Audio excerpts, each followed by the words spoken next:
प्यारे विद्यार्थियों नमस्कार। E smile study YouTube channel में आपका स्वागत है। मैं Mukesh Nitharwal, lecturer geography, government senior secondary school Shri Madhopur, Bharni Shri Madhopur, Sikar. आइए हम बात कर रहे थे मानव के प्रमुख व्यवसायों की बात कर रहे थे। आपके इस यूनिट के अंदर 6 अंक बाहर के अंदर 3 चैप्टर दिए गए हैं। चैप्टर नंबर 7 की हम बात कर चुके हैं, 8 और 9। आज हम बात करेंगे आपके 9वें चैप्टर की। इससे पहले मैं आपको एक विशेष बात बताना चाहूंगा कि प्रत्येक आप वीडियो को, प्रत्येक क्लास को पूरा देखें और इन तीनों चैप्टरों के बाद में हम अगला जो ऑनलाइन क्लास है उसमें हम इसमें आने वाले अति लघुतरात्मक, लघुतरात्मक और ब्लूप्रिंट के आधार पर जो विशेष बोर्ड में पूछे जाने वाले प्रश्न हैं उनकी हम चर्चा करेंगे। तो ये भी बात विशेष ध्यान रखें कि वीडियो को आपको पूरा देखना है। हम बात कर चुके हैं चैप्टर नंबर 8 के अंदर प्राथमिक व्यवसाय, और प्राथमिक व्यवसायों के अंदर हमने एक विशेष बात की थी, उनकी डेफिनेशन में बात की थी। हमने कहा था कि प्राथमिक व्यवसाय वे होते हैं जो प्राकृतिक संसाधनों से या प्रकृति से सीधे ही प्राप्त होते हैं और उनके ऊपर जो काम किया जाता है। लेकिन हम यहाँ पर बात करेंगे द्वितीयक व्यवसाय की। द्वितीय व्यवसाय के अंदर स्पष्ट रूप से हम कह सकते हैं कि प्राकृतिक संसाधनों को परिष्कृत करना। यहाँ पर एक परिष्कृत शब्द मैंने लिखा है कि जो प्राकृतिक संसाधन होते हैं, जो प्रकृति से डायरेक्ट मिलते हैं, उनको हम यहाँ पर परिष्कृत करना होता है, अर्थात उनका रूप परिवर्तन करना होता है। यहाँ पर रूप परिवर्तित किया जाता है। और साथ में यदि हम बात करना चाहें तो जीवन के व्यापन करने के लिए उन रॉ मटेरियल, प्राथमिक संसाधन से प्राप्त रॉ मटेरियल, कच्चे पदार्थ को हम रूप परिवर्तित करके, परिष्कृत करके और जीवन यापन के लिए अधिक उपयोगी बनाने की क्रिया इसके अंदर संपन्न होती है, जिसे हम सेकेंडरी ऑक्यूपेशन के अंदर मानते हैं। यहां पर एक विशेष बात करें कि जब हम किसी पदार्थ को रूप परिवर्तित कर देते हैं उस समय उसका मूल्य बढ़ जाता है, उसकी उपयोगिता बढ़ जाती है। ये सारे द्वितीयक व्यवसाय में आते हैं।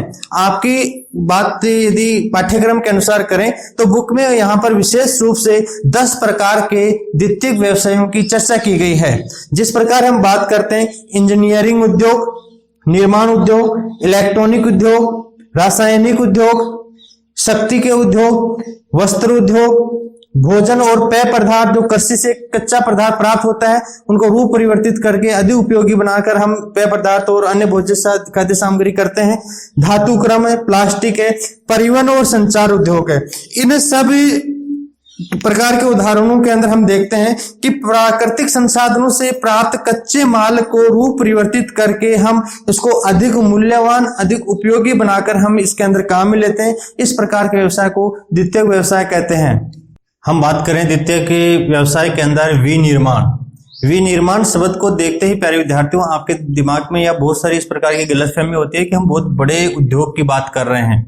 विनिर्माण का मतलब किसी बड़े उद्योग से ही नहीं है। एक छोटे छोटे उद्योगों से लेकर बड़े उद्योग तक इस्पात यंत्र या कल पुर्जे या कल कारखानों के अंदर जो निर्माण हो रहा है वो सभी इसके अंदर कच्ची मिट्टी से प्राप्त रूप परिवर्तित करके उसको दूसरा पक्का कोई निर्माण कर रहे हैं, वहां से लेकर और बड़े कारखानों तक निर्मित समस्त वस्तुओं के अंदर विनिर्माण के अंदर हम लेते हैं। विनिर्माण के ऊपर एक बड़ा प्रश्न है, आप देख सकते हैं 4 नंबर का प्रश्न बन सकता है। यहाँ पे इसको वेरी इंपॉर्टेंट कर लेना आप। विनिर्माण किसे कहते हैं? विनिर्माण या उद्योगों की अवस्थिति के आधार पर प्रभावित करने वाले कारक को व्याख्या कीजिए। ये बड़ा प्रश्न है, इसमें आप अच्छे से समझने की कोशिश करना। हम बात करें विनिर्माण की, यहां पर हमने स्पष्ट रूप से लिखा है कि प्राथमिक उत्पाद से प्राप्त कच्ची सामग्री को, जो हमें प्राथमिक व्यवसाय से जो कच्ची सामग्री, जो रॉ मटेरियल मिला था, उसको हम शारीरिक अथवा यांत्रिक, यहाँ पे हम जरूरी नहीं है कि इसका रूप परिवर्तन किसी यंत्र के द्वारा ही करें, हम अपने शारीरिक मेहनत से या फिर यांत्रिक शक्ति के द्वारा, अपने औजारों के द्वारा इच्छित रूप, यहाँ पर इस बात को परिभाषा में स्पष्ट रूप से समझने की कोशिश करना, इच्छित रूप, आकार और गुणधर्म, इनके आधार पर यदि हम किसी वस्तु का रूप परिवर्तित करते हैं, उसके आकार में परिवर्तन करते हैं, उसके गुणधर्म में परिवर्तन करते हैं, तो वस्तुओं में बदलाव को हम विनिर्माण कहते हैं। निर्माण और विनिर्माण में जो शाब्दिक अर्थ में अंतर है उतना ही अंतर है कि बनी ही निर्मित वस्तुओं को हम पुनः निर्मित करें, विनिर्माण कहलाता है। यहां पर उदाहरण के लिए मैं समझाना चाहूंगा, जैसे हम लोहे अयस्क से हमने इस्पात का निर्माण किया। अभी इस चैप्टर में आगे हम इस्पात उद्योग की विस्तृत चर्चा करेंगे, किस प्रकार हम इस्पात का निर्माण करते हैं। हम इस्पात से किसी यंत्र का बनना, चदरों से गेट का बनना, जंगलों का बनना, टेबल का बनना, लोहे की चद्दर से हम टेबल कुर्सी का निर्माण करें, यह सारा विनिर्माण उद्योग में आता है। यदि हम बात करें लकड़ी से कागज का बनना, कौन सी लकड़ी, डायरेक्ट हम जंगल के पेड़ की बात नहीं कर रहे, जंगल से पेड़ को काटकर लकड़ों को चीरकर निश्चित आकार के गट्ठे तैयार किए जाते हैं, वो प्राथमिक व्यवसाय में आता है। और उस निर्मित गट्ठों से लकड़ी के जो बंडल्स हैं, उन बंडल से यदि हम कागज का निर्माण करें या फर्नीचर का निर्माण करें, ये क्या कहलाएगा, विनिर्माण कहलाएगा, द्वितीय व्यवसाय कहलाएगा। इसी प्रकार कपास से वस्त्र का निर्माण, ये इस प्रकार के विनिर्माण के उदाहरण हैं। हम बात करना चाहेंगे उद्योगों की अवस्थिति को प्रभावित करने वाले कारक। आपके बुक में अंदर एक गोल डायग्राम दे रखा है, बीच में लिख रखा है उद्योगों की अवस्थिति के आधार पर प्रभावित करने वाले कारक, और आपके यहाँ पर विभिन्न 10-11 प्रकार के कारकों की हम बात करते हैं। ये बड़ा प्रश्न है, इसके अंदर प्रत्येक कारकों के बिंदुओं को हम नाम याद रख सकते हैं और उनके अंदर हम परीक्षा के अंदर बाकायदा इसमें 2-2, 3-3 लाइन लिख सकते हैं, जिसके कारण हम इसको अच्छे से कवर कर सकते हैं। कच्चा माल, सबसे पहले हम प्रभावित करने वाले जो बिंदु है उसकी मैं बात करना चाहूंगा। कच्चा माल, हमने बार बार कहा है कि कच्चा माल यदि किसी उद्योग की प्राथमिक इकाई या प्रारंभिक आवश्यकता होती है, यदि हमें किसी भारी कच्चे माल से अपने उद्योगों को निर्मित कर रहे हैं, जैसे इस्पात उद्योग है या अन्य कोई उद्योग है, तो उनका जो रॉ मटेरियल है, कच्चा माल है, वह उनको परिवहन में ज्यादा भारी नहीं पड़े, इसके लिए उनकी उद्योगों की अवस्था वहीं पे स्थापित किए जाते हैं। लेकिन जो हल्के कच्चे माल होते हैं उनको आसानी से हमें दूसरे स्थान पर ले जाया जा सकता है, जिसके कारण हम उन कच्चे माल को प्रभावित नहीं करते हैं। दूसरा है शक्ति के संसाधन। शक्ति के संसाधन के अंदर यहाँ पर कोयला है, यहाँ पर पेट्रोलियम है, यहाँ पर जल है, यहाँ पर ईंधन है, ये सारे के सारे शक्ति के संसाधन प्रभावित करते हैं। जैसे कोयला है, जिन खानों से प्राप्त होता है, निकलते हैं, उनके आसपास ही यहाँ पर उद्योगों की अवस्थिति होती है, उद्योगों की लगाए जाते हैं। कहने का मतलब अवस्थिति का मतलब उद्योगों को कहाँ स्थापित किया जाता है, उसकी मैं बात करना चाह रहा हूँ। कच्चे माल जहां पर होंगे आसानी से होंगे, हल्के कच्चे माल वाले होंगे वो दूर चले जाएंगे, उनका परिवहन और सस्ता रहेगा, आसानी से रहेगा, लेकिन भारी वाले नहीं रहेंगे। इसी प्रकार कोयला है, उनके आसपास ही उद्योग स्थापित होंगे। लेकिन यहाँ पर जल और में यहाँ पर यदि पेट्रोलियम के ईंधन की बात करूं तो जल आसानी से, जल से बनने वाला जो शक्ति के संसाधन है, बिजली है, तारों के द्वारा, वायर के द्वारा एक स्थान से दूसरे स्थान पर आसानी से ले जाया जा सकता है, इसलिए उनकी अवस्थिति कोई वहां पर कंडीशन प्रभावित नहीं होती है। उनसे प्रभावित होने वाले जो ईंधन है, शक्ति के संसाधन है, वो पूरे कहीं पे भी लगाए जा सकते हैं। जैसे मान लो पेट्रोल है, पेट्रोलियम को पाइपलाइनों के द्वारा विभिन्न स्थान से, एक स्थान से दूसरे स्थान पर ले जाया जा सकता है, अतः उन कारखानों को स्थापित किया जा सकता है, उनकी अवस्थिति प्रभावित नहीं होती है। परिवहन व संचार के साधन, ये बहुत अधिक ही इंपॉर्टेंट चीज है। किसी भी कल कारखाने को या किसी भी उद्योग को स्थापित करने के लिए कच्चे माल को लाना और निर्मित वस्तु को वापस बाजार तक या उपभोक्ता तक पहुंचाने का कार्य यह परिवहन और संचार पर निर्भर करता है। यदि भारी वस्तुएं कच्चे माल में है या निर्मित वस्तुएं भारी हैं तो उनको वहां पर उपलब्ध स्थान पर ही लगाया जाता है। लेकिन यदि वो हल्के होते हैं, जैसे मान लो कि कपास है या इस प्रकार की वस्तुएं, सूती वस्त्र उद्योग हैं, उनको हम कहीं पे भी ले जाया जा सकता है। साथ ही हम संचार की बात करें, संचार उसको किसी भी निर्मित वस्तुओं को एक स्थान से दूसरे स्थान पर उनको उपलब्ध करवाने के लिए यहाँ पे इसकी बहुत अधिक महत्वपूर्ण भूमिका रहती है। और परिवहन में यहाँ पर एक बात मैं विशेष रूप से कहना चाहूंगा कि हम यदि एशिया के या फिर यूरोप के पूर्वी पश्चिमी भाग को देखें और उत्तरी अमेरिका के पूर्वी भाग को देखें, उन दोनों के बीच में परिवहन का जाल बहुत तीव्र गति से और बहुत विस्तृत रूप से फैला हुआ है। अतः उस परिक्षेत्र में उत्तरी अमेरिका के पूर्वी भाग और यूरोप के पश्चिमी भाग के बीच में आप देखेंगे तो उस आपके उद्योगों की जो अवस्थिति है वो बहुत अधिक है। लेकिन यदि हम इसी बिंदु को देखें कि आपके दक्षिणी अमेरिका या आपके यूरोप या आपके अन्य महाद्वीप हैं, वहां पर परिवहन के संचार की अधिक व्यवस्थित नहीं होने के कारण उद्योग कम पनपे हैं। ये प्रभावित अवस्थिति को प्रभावित करती है। बाजार कारक पर यदि हम बात करें कि बाजार निर्मित वस्तुओं का वहां पर उपभोक्ता या विपणन या उनकी जो है खरीदारी कितनी है वो उसके बाजार पर निर्भर करती है। जिस बाजार में जिस वस्तु की अधिक मांग होगी वह उसको प्रभावित करेगा और उसके आसपास इसके अंदर कल कारखाने अपने आप स्वतः ही अधिक संख्या में बढ़ जाएंगे। बाजार से दूसरी चीज में यहाँ पे एक और जोड़ना चाहूंगा, जो जल्दी खराब होने वाली चीजें हैं जैसे फल फूल या सब्जी या कच्चे कृषि से निर्मित वस्तुएं, जो खाद्य सामग्री से निर्मित वस्तुएं हैं, वो बाजार के आसपास परिक्षेत्र में ही कल कारखाने स्थापित होते हैं कि निर्मित वस्तुओं को आसानी से बाजारों में भेजा जा सके। आगे मैं बात करना चाहूंगा कुशल श्रमिक। प्राथमिक व्यवसायों के अंदर कुशल श्रमिकों की इतनी आवश्यकता नहीं होती है, लेकिन द्वितीय व्यवसाय या आगे के व्यवसाय में कुशल श्रमिक या अर्ध कुशल श्रमिकों की आवश्यकता होती है, जिसके कारण जहां पर जो उपलब्ध होते हैं वहां पर वो अवस्थित होते हैं, उनकी संख्या प्रभावित करती है। अगला यदि हम प्रभावित करने वाले कारक पूंजी की बात करें तो दोस्तों प्यारे विद्यार्थियों, किसी भी कल कारखाने को शुरू करने के लिए प्राथमिक जो आवश्यकताएं होती हैं उसके अंदर कच्चा माल है, ईंधन है, परिवहन है और अन्य पूंजी है। जहां पर यदि पूंजी अच्छी है, जहां पर उनको लगाने के कल कारखानों को आसानी से लगाया जा सकता है। जलापूर्ति, जलापूर्ति प्रथम आवश्यकता के अंदर काम में ली जाती है। जहां पर जल की आवश्यकता होती है, कल कारखानों के अंदर जल आसानी से मिल जाता है। नदी घाटियों के पास में उद्योगों की अधिक अवस्थित होने का मुख्य कारण ही यही है। जलवायु, जलवायु किसी भी उद्योगों को स्थापित करने के लिए महत्वपूर्ण भूमिका निभाता है।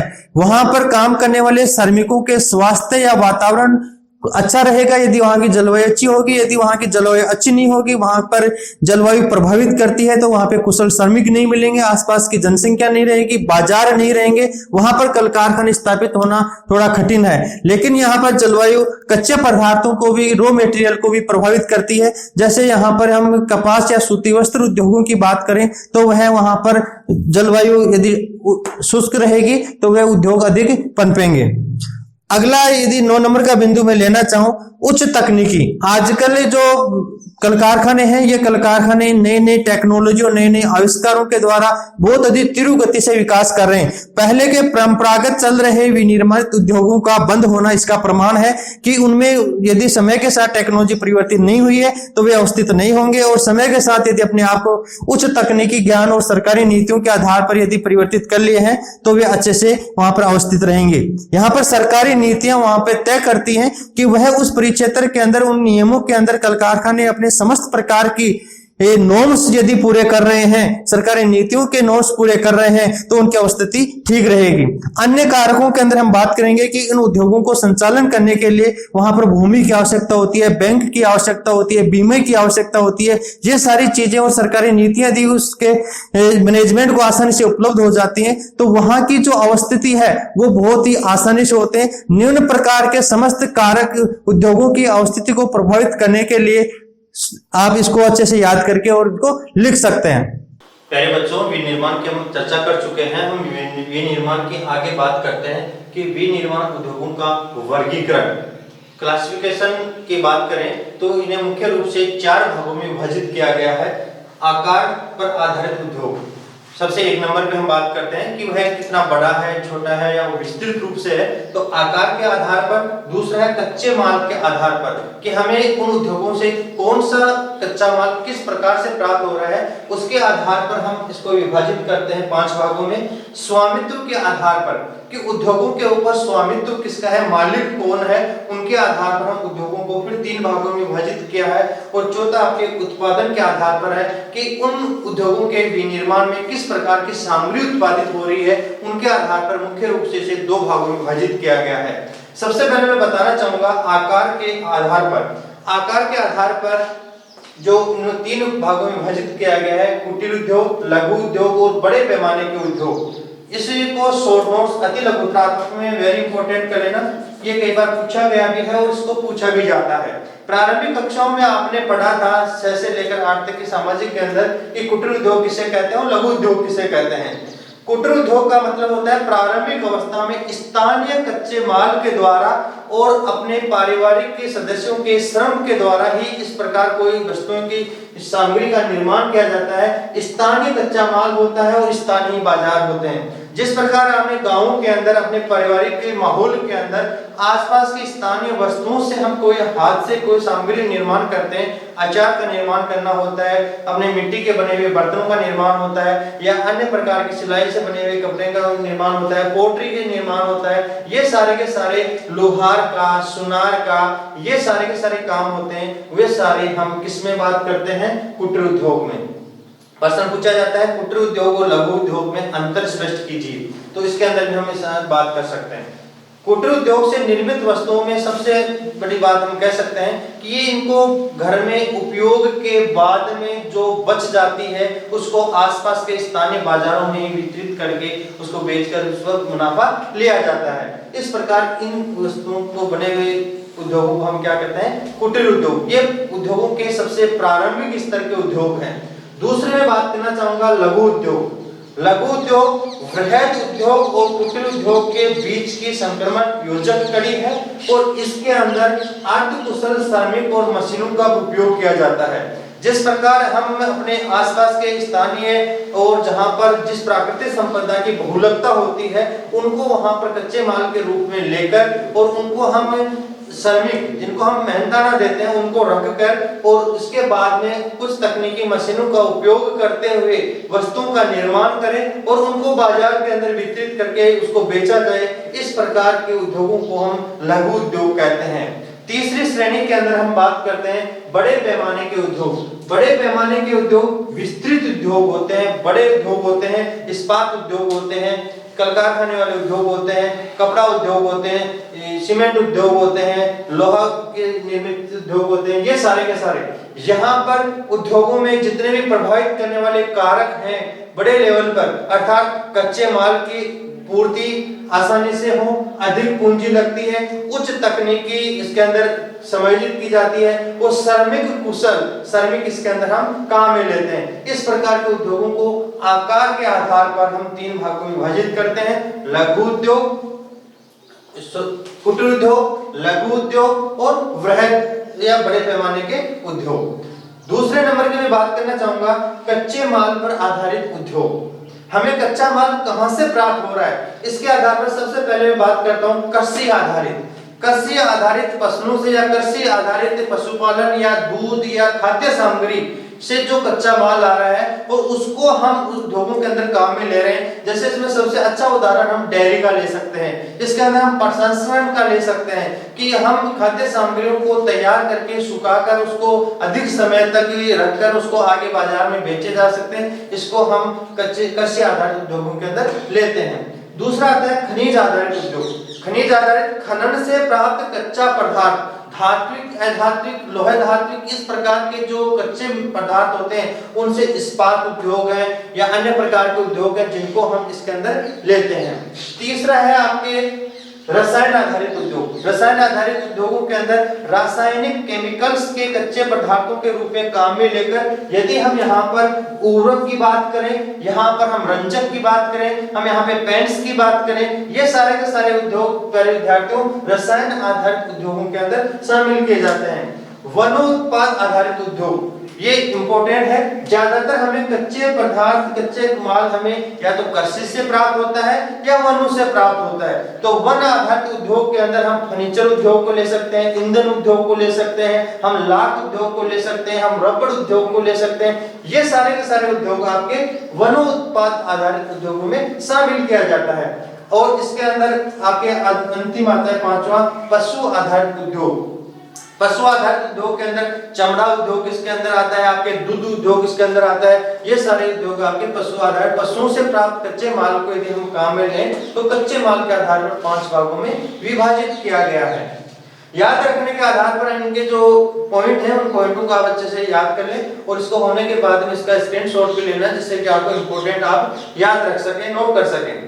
स्वामित्व के आधार पर इसको भी इंपॉर्टेंट कर लें। एक बार पूछा गया है, इसको मैं इंपॉर्टेंट इसलिए लिख रहा हूं कि सार्वजनिक और निजी क्षेत्र इस किन उद्योगों को कहा जाता है। इसके अंदर हम 3 भागों में विभाजित करते हैं। पहला है यहाँ पर सार्वजनिक क्षेत्र के उद्योग, दूसरा है निजी क्षेत्र के अर्थात सार्वजनिक क्षेत्र के उद्योगों में सरकारी नीतियों, सरकारी के पैमाने और मापदंड और सरकारी के नियंत्रण के अंदर जो होते हैं उन्हें हम सार्वजनिक क्षेत्र के कहते हैं। निजी निवेशकों के पास स्वामित्व कि जो अपनी निजी पूंजी से स्थापित किए जाते हैं, उनके सारे पूंजी, भूमि है, पूंजी है या अन्य प्रकार के सारे प्रभावित करने वाले कारक निजी क्षेत्रों से प्राप्त होते हो, वो अर्थात प्राइवेट जो उद्योग होते हैं उनको हम निजी निवेशकों के स्वामित्व में लेते हैं। कुछ उद्योग ऐसे होते हैं जो सरकार और निजी क्षेत्र के संयुक्त इकाइयां होती हैं, जो लिमिटेड कंपनियां होती हैं, पहले प्राइवेट के पास होते हैं, फिर सरकार अधिग्रहण कर लेती है। इस प्रकार के उद्योगों को हम यहाँ पर सरकार और निजी क्षेत्र के संयुक्त इकाइयों के अंदर देखा जाता है। चौथा, आपके उत्पादन के आधार पर आपके बुक में जो चार्ट डायग्राम दे रखा है उसमें दे रखा है, डिटेल आपके इसमें नहीं दे रखी, इसलिए मैंने इसको यहाँ पे शामिल किया है। यहाँ पर उत्पादन के आधार पर कि हम जो पदार्थ, एक तो हमें कच्चे माल कैसे प्राप्त हो रहा है उसके आधार पर हमने इसको विभाजित किया है, और चौथा प्रकार के उत्पादित तो सामान कैसा है, उत्पादित तो वस्तुएं कैसे हैं, वो दो प्रकार की हो सकती हैं। एक यहाँ पर मूलभूत आधारित वस्तुएं, यहाँ पर मूलभूत शब्द आपकी बुक में दे रखा है, मैं इसको स्पष्ट करना चाहूंगा। मूलभूत आधार जो होते हैं वो उद्योग के अंदर लोहा इस्पात उद्योग होते हैं, जिनके द्वारा हम दूसरे उद्योगों की स्थापना कर सकते हैं। अतः ये मूलभूत या इसको प्रारंभिक कल कारखाने भी कहते हैं लोहा इस्पात को। दूसरा है उपभोक्ता सामान, कि ज्यादातर बाजार के अंदर उपभोक्ताओं को आवश्यक सामान होते हैं, जिस प्रकार खाद्य सामग्री, वस्त्र या इसके अंदर वाहन, ये सारे के सारे जहां पर निर्मित होते हैं उन उत्पादित आधार पर इसको दूसरी श्रेणी में रखा गया है।